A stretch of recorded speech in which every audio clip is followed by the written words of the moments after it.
Have you ever wondered how the UK, this small collection of islands, became one of the wealthiest nations in the world? Well, you're about to find out. Today, we're diving deep into the history of the United Kingdom and uncovering the roots of its riches. It's a fascinating story that takes us around the globe, from the bustling markets of India to the rubber plantations of Malaya. Let's start with colonialism and trade. The British Empire, at its peak, was the largest empire in history. Picture this: vast territories across the world, all interconnected through a network of trade. The empire thrived on the exchange of goods like spices, textiles, precious metals, and more. These goods flowed into Britain, filling its coffers and funding further expansion. Now, let's talk about resource extraction. Imagine the lush lands of Malaya and India, rich in natural resources. Malaya was a treasure trove of tin and rubber, crucial for the burgeoning industrial sector back in Britain. And India, it was a crown jewel, with its vast reserves of cotton, jute, spices, and tea. These resources didn't just fuel the industries, they transformed them. Agricultural production played a massive part as well. Fields upon fields of cotton, indigo, and opium.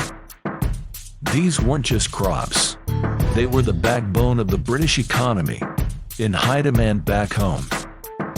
Now, let's not forget the role of the Industrial Revolution. It was a game changer, with Britain leading the charge. The textiles mills in Manchester, they were powered by Indian cotton.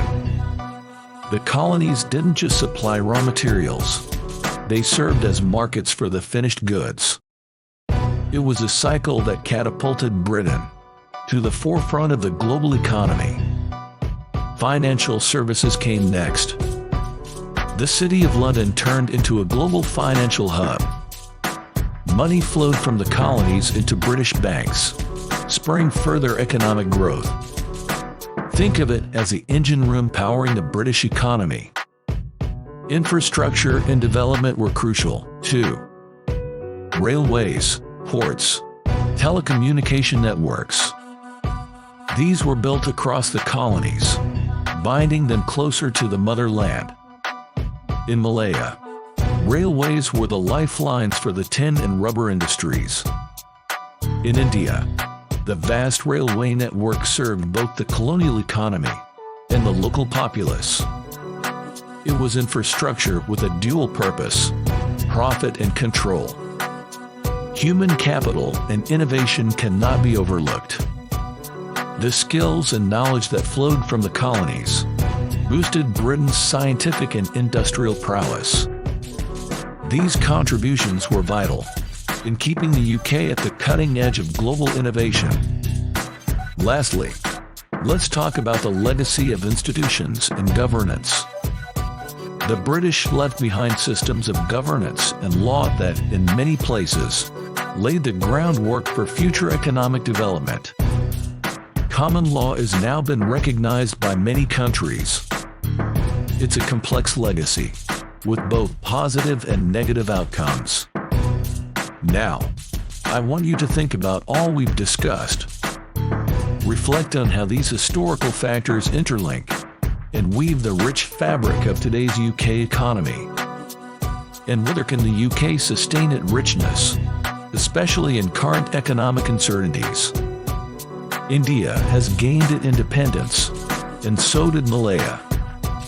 But Malaya is no longer in the global map. They have changed their name. Can you take a guess? Write in the comment section below.